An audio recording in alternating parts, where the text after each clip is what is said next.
Le remède de Dieu contre le rejet de Derek Prince. Chapitre 1er. La nature du rejet. Nous avons presque tous expérimenté le rejet à un moment ou à un autre. Mais beaucoup d'entre nous n'avons pas compris sa nature ou ses conséquences. Le rejet a pu être quelque chose de peu important, ou il a pu tellement être dévastateur qu'il a affecté toute votre vie et toutes vos relations. Voici quelques exemples courants. Ce n'est pas vous qui avez été choisi pour participer à une équipe sportive à l'école. Votre premier petit ami ne s'est pas présenté à un rendez-vous important et ne vous a jamais donné d'explication. Vous n'avez pas été accepté à l'université de votre choix. Vous avez perdu votre travail sans aucune raison valable.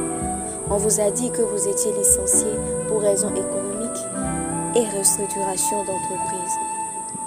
Pire que tous ces exemples est la douleur qui provient de ce que vous ne vous êtes jamais senti aimé de votre père, ou que vous avez ressenti que votre mère ne vous désirait pas, ou que votre mariage s'est terminé par un divorce. De telles expériences laissent des blessures permanentes, que vous en soyez conscient ou non. Mais j'ai une bonne nouvelle pour vous. Dieu peut vous libérer des blessures qui proviennent du rejet. Il peut vous aider à vous accepter vous-même et vous rendre capable de manifester son amour envers les autres. Mais avant de pouvoir recevoir son aide, il vous faut reconnaître la nature de votre problème. Le rejet peut se définir comme étant la sensation d'être indésirable. Vous désirez que les gens vous aiment et pourtant vous croyez qu'ils ne vous aiment pas. Vous voulez faire partie d'un groupe, mais vous vous sentez exclu. Quelque part, vous êtes toujours à l'extérieur en train de regarder. Deux blessures très liées entre elles sont la trahison et la honte. Quelquefois, le rejet est tellement fort et douloureux que votre intelligence refuse d'y penser. Néanmoins, vous savez qu'il y a quelque chose là, même si c'est plus profond que l'intelligence, plus profond que la raison, plus profond que la mémoire. C'est dans l'esprit. Le livre des Proverbes décrit ceci. Un cœur joyeux rend le visage serein, mais quand le cœur est triste, l'esprit est abattu. Proverbe 15, verset 13. L'auteur nous dit aussi comment un esprit abattu affecte une personne. L'esprit de l'homme le soutient dans la maladie, mais l'esprit abattu, qui le relèvera? Proverbe 18, verset 14. Un esprit confiant et fort peut aider une personne qui passe par de grandes difficultés, mais un esprit abattu a un effet paralysant dans tous les domaines de la vie. Notre société actuelle souffre d'une détérioration progressive des relations interpersonnelles. C'est fort probable que vous ayez été pris dans la fournaise et que la conséquence ait été une blessure de rejet. Permettez-moi de vous suggérer que vous pouvez toutefois en retirer quelque chose de bon. Je crois que le diable a quelques connaissances anticipées. Il sait que Dieu veut vous utiliser et il vous a frappé le premier. Dans un sens, cela couvre un compliment, bien que caché. Cela veut dire que le diable a peur de ce que vous pouvez devenir en Christ. Aussi, ne soyez pas découragés. Mon expérience est que les gens qui ont été dans la position la plus modeste terminent dans la position la plus élevée. L'Écriture nous dit « Celui qui s'abaisse sera élevé ». Luc 18, verset 14. Il y a un verset dans Matthieu qui, je crois, décrit ce que Jésus ressent envers nous. Voyant la foule, il fut ému de compassion. Matthieu 9, verset 36a. Le mot grec qui est traduit par compassion est étonnamment puissant. Il implique une puissante réaction physique dans la région abdominale du corps d'une personne. C'est une réaction tellement puissante que cela demande une réponse. Une personne qui est émue de compassion ne peut pas rester à l'écart et observer. Elle doit faire quelque chose. Pourquoi Jésus était-il ému de compassion? parce qu'elles étaient languissantes et abattues comme des brebis qui n'ont point de berger. Matthieu 9, verset 36b. C'est possible que ce soit justement ce que vous ressentiez. Vous vous sentez lassé, abattu, frustré, perplexe, craintif, anxieux, déprimé, chargé. Jésus vous voit. Tout comme il a vu les foules, il a compassion de vous. Il languit de vous guérir là où vous souffrez le plus. Les symptômes par opposition aux racines. D'abord, il nous faut comprendre la vraie nature du rejet. Qu'est-ce qui le provoque? Comment doit-il être traité? Vers 1964, je me suis retrouvée en train de prier fréquemment pour des gens qui étaient liés par des drogues telles que la nicotine ou l'alcool. J'ai toutefois découvert très vite que de telles dépendances ne sont simplement que des ramifications qui ont poussé d'une branche. La branche qui les soutient normalement est une forme de frustration. C'est pourquoi la solution pratique est de traiter la branche. Quand vous avez coupé la branche de la frustration, il est relativement facile de traiter les ramifications de la dépendance. Alors que je me dépadais avec les problèmes personnels des gens, je suis progressivement descendu du tronc de l'arbre jusqu'à ce que je parvienne à la partie de l'arbre qui se trouve sous la surface, c'est-à-dire les racines. C'est là que Dieu cherche à travailler dans nos vies.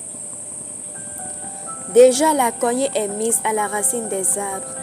Tout arbre donc qui ne produit pas de bons fruits sera coupé et jeté au feu. Matthieu 3, verset 10. D'où l'arbre est-il coupé? Des racines. Quand je suis parvenu là, en dessous de la surface, j'ai fait une découverte qui m'a d'abord surpris.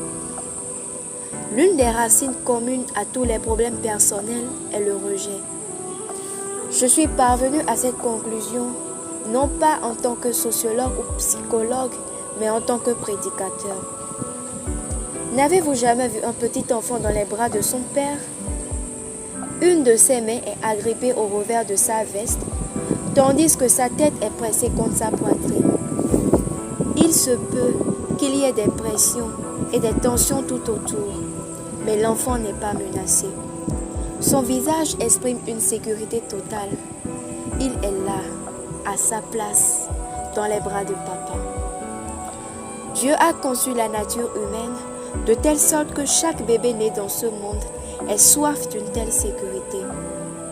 Cela ne peut jamais être totalement assuré et satisfait sans l'amour parental, en particulier l'amour d'un père. Toute personne ayant été privée de cette sorte d'amour est inévitablement exposée à la blessure du rejet. Presque une génération entière de pères ont manqué leur engagement envers leurs enfants. C'est pourquoi nous avons une génération de jeunes gens dont le problème fondamental profond est le rejet. À cette image des relations brisées entre parents et enfants, il nous faut ajouter les statistiques des mariages brisés. De nos jours, cela recouvre la moitié des mariages. Presque inévitablement, l'un ou les deux partenaires se retrouvent avec une blessure de rejet. Très souvent, il y a la souffrance supplémentaire de la confiance trahie. Quand nous considérons les pressions de la société actuelle, en particulier la rupture de la vie de famille, ma conviction est qu'au moins la moitié de la population des pays occidentaux souffre du rejet sous une forme ou sous une autre. Il ne fait aucun doute que Dieu avait prévu ces temps de la fin, ces temps particuliers de crise des relations brisées, quand il a donné la promesse de Malachie 4, versets 5 à 6. Voici, je vous enverrai Élie le prophète avant que le jour de l'Éternel arrive, ce jour grand et redoutable. Il ramènera le cœur des pères à leurs enfants et le cœur des enfants à leurs pères, de peur que je ne vienne frapper le pays d'interdit. Le résultat final du rejet, dû à des relations brisées, est une malédiction. Mais pour ceux qui se tourneront vers Dieu à travers Jésus, il a pourvu à la guérison de cette malédiction. Quelle forme prendra cette guérison? Quel est l'opposé du rejet? L'acceptation, bien sûr. C'est précisément ce que Dieu nous offre quand nous venons à lui à travers Jésus. Il, c'est-à-dire Dieu, nous a acceptés en son bien-aimé, qui est Jésus. Éphésiens 1, verset 6, version anglaise King James. Le mot traduit ici par accepter est très fort. C'est beaucoup plus fort qu'une simple approbation. Dans Luc 1, verset 28, le même mot est traduit par très hautement favorisé. Nouvelle version King James. Quand vous venez à Dieu par Jésus, vous êtes accepté, aussi hautement favorisé que Jésus lui-même. Aussi étonnant que cela puisse paraître, Dieu nous aime de la même façon qu'il aime Jésus. Vous devenez un membre de sa propre famille. La première étape pour surmonter le rejet est de le reconnaître. Une fois que vous l'avez reconnu, vous pouvez le traiter. Mais laissez-moi vous dire ceci. Dieu va vous aider à reconnaître le problème.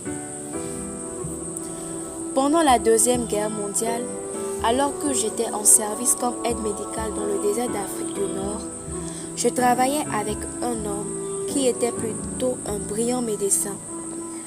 Une bombe était tombée d'un avion ennemi quelque part près de nous et un de nos soldats avait été frappé par un éclat d'obus.